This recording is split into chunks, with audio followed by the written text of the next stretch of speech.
Hello, অস্ট্রেলিয়ার Melbourne থেকে আমি মুন। সবাই কেমন আছেন? আশা করছি সবাই ভালো আছেন, আর আমিও ভালো আছি। অনেক দিন পর আমি আবার ব্লগ নিয়ে চলে এলাম।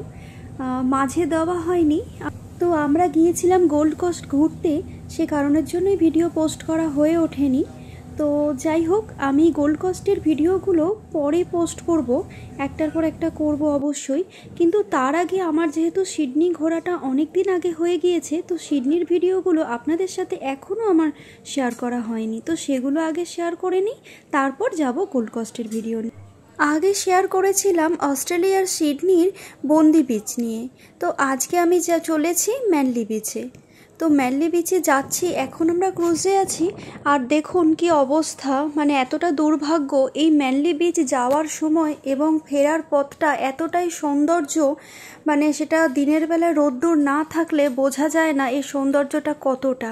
এটা যদি মানে রোদ্দুর থাকতো, ওয়েদারটা ভালো থাকতো, বৃষ্টি না হতো, তাহলে হয়তো আপনাদের আমি দেখাতে পারতাম। আমারও ভীষণ দুর্ভাগ্য, আমরা সেটা দেখতে পেলাম না।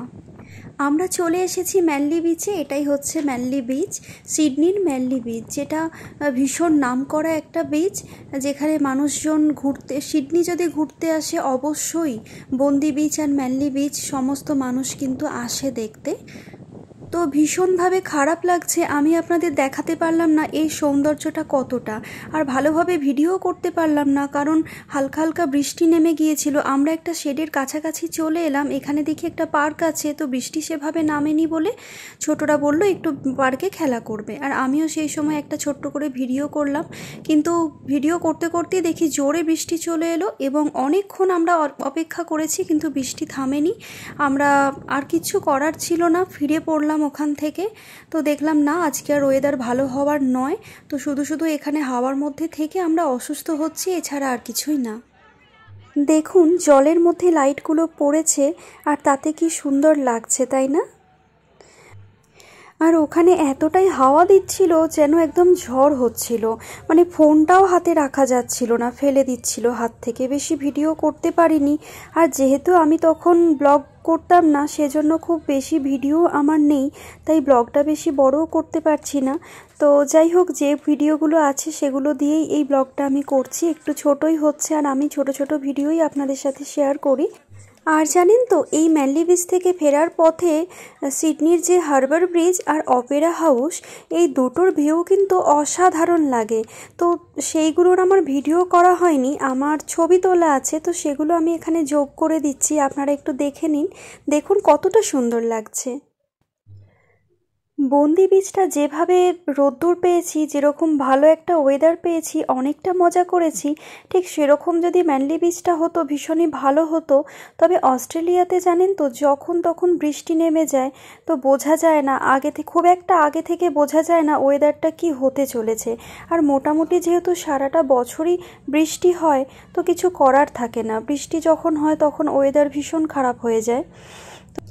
তো যাই হোক, কি আর করা যাবে, আমি ভিতরে বসে বসে ভিডিও করছি, আর ওদিকে ছোট ছোট ছেলেগুলো আমাকে হাই জানাচ্ছে ভিডিও করছি বলে। তো যাই হোক, আমি একটু বাইরেটা বের হলাম, দেখছি হালকা হালকা বৃষ্টি পড়ছে, কন্টিনিউ থাকতে পারছি না। আর আমার মেয়ে তো ওদিকে ঘুমাচ্ছে, ওকে তো এদিকে আসতে দিচ্ছিলামই না, কারণ বৃষ্টিটা পড়ছে, বৃষ্টিতে ভিজে যদি আবার শরীর খারাপ হয় সেজন্য।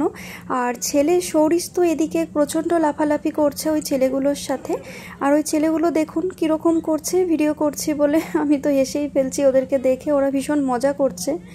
তো যাই হোক, আমি এদিকটা দাঁড়িয়ে দাঁড়িয়ে ভিডিও করছিলাম, তো আমার হাজব্যান্ড এদিকে মেয়েকে নিয়ে সামলাচ্ছিল, যেহেতু মেয়ে ঘুমাচ্ছিল, আর ও খুব মাঝে মধ্যে আসছে আবার চলে যাচ্ছে। তো যাই হোক, এইভাবেই আমাদের ম্যানলি বিচটা কাটলো, মানে ম্যানলি বিচের ট্যুরটা কাটলো। ভীষণ বাজে কেটেছে, এই লাস্টের মুহূর্তটা একটু ভালোই লেগেছে। তো যাই হোক, ভিডিওটা তো এখানেই শেষ করব। জানি ভিডিওটা খুব সুন্দর করতে পারিনি, তবুও কতটা আপনাদের ভালো লাগলো সেটা অবশ্যই একটু কমেন্টের মাধ্যমে আমাকে জানাবেন। আপনারা কমেন্ট করলে তবেই বুঝবো এবং তবেই ভিডিও বানানোর আগ্রহটা পাবো। যাই হোক, সবাই ভালো থাকবেন, দেখা হবে পরবর্তী কোনো ভিডিওতে।